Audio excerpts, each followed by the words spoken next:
നമ്മൾ വിജയിക്കുക തന്നെ ചെയ്യും. ഇന്ത്യൻ കോഓപ്പറേറ്റീവ് ക്രെഡിറ്റ് സൊസൈറ്റിയുടെ ചരിത്രത്തിൽ വലിയൊരു നാഴികക്കല്ലായി അതിന്റെ രണ്ടാമത്തെ ജന്മത്തിന്റെ തറക്കല്ലായി ഈ സുദിനങ്ങൾ തീരട്ടെ എന്ന് ഞാൻ പ്രാർത്ഥിക്കുന്നു. ഈ സൊസൈറ്റിയിൽ നിന്ന് എന്തെങ്കിലും ഫണ്ട് എവിടെയെങ്കിലും ഇൻവെസ്റ്റ് ചെയ്തിട്ടുണ്ടെങ്കിൽ അത് സൊസൈറ്റിയുടെ ഉന്നമന ലക്ഷ്യമാക്കി മാത്രമേ ചെയ്തിട്ടുള്ളൂ.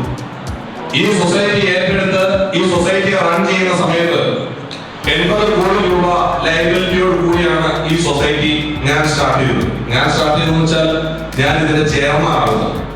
2 റീജിയണൽ ഓഫീസർ സ്റ്റാർട്ട് ചെയ്യുമ്പോൾ ഒരു റീജിയണൽ ഓഫീസർ നോർത്ത് സൈഡ് കോഴിക്കോടും 1 സൗത്ത് സൈഡ് കൊട്ടാരക്കരയും. സൊസൈറ്റി വളരുന്നതോടൊപ്പം നിങ്ങളും വളരുമെന്ന് തീർച്ചയായും ഈ സമയത്ത് നിങ്ങൾക്ക് ഞാൻ വാർത്ത തരുന്നു. നമ്മുടെ സൊസൈറ്റിക്ക് നല്ലൊരു ഫ്യൂച്ചറുണ്ട്. അത് യഥാവിധി നടപ്പിലാക്കുന്നതിന്റെ ഭാഗമായിട്ടാണ് മാറ്റങ്ങളെല്ലാം കൊണ്ടുവരുന്നത്.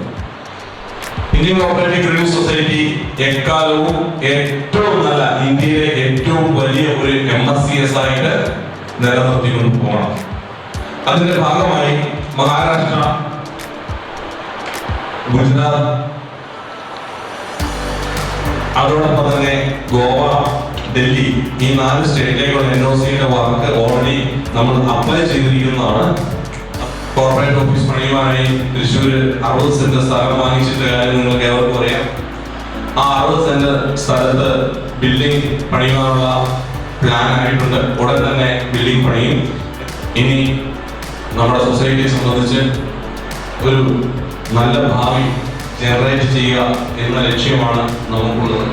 നല്ല രീതിയിൽ ഈ സൊസൈറ്റിയിൽ വർക്ക് ചെയ്ത നിങ്ങൾ നാളത്തെ സമൂഹത്തിന്റെ മുമ്പിൽ ഇന്ത്യൻ കോഓപ്പറേറ്റീവ് ക്രെഡിറ്റ് സൊസൈറ്റിയിലാണ് വർക്ക് ചെയ്തത് എന്ന ആത്മാഭിമാനത്തോടെ പറയത്തക്ക വിധത്തിൽ ഈ സ്ഥാപനത്തെ വളർത്തിക്കൊണ്ടുവരേണ്ട ചുമതല മാനേജ്മെന്റുണ്ട്. അതോടൊപ്പം നിങ്ങൾ ഏവരും തുടർന്നും പ്രവർത്തിക്കണമെന്ന് നിങ്ങളെ സ്നേഹത്തോടെ ഉദ്ബോധിപ്പിക്കുന്നു.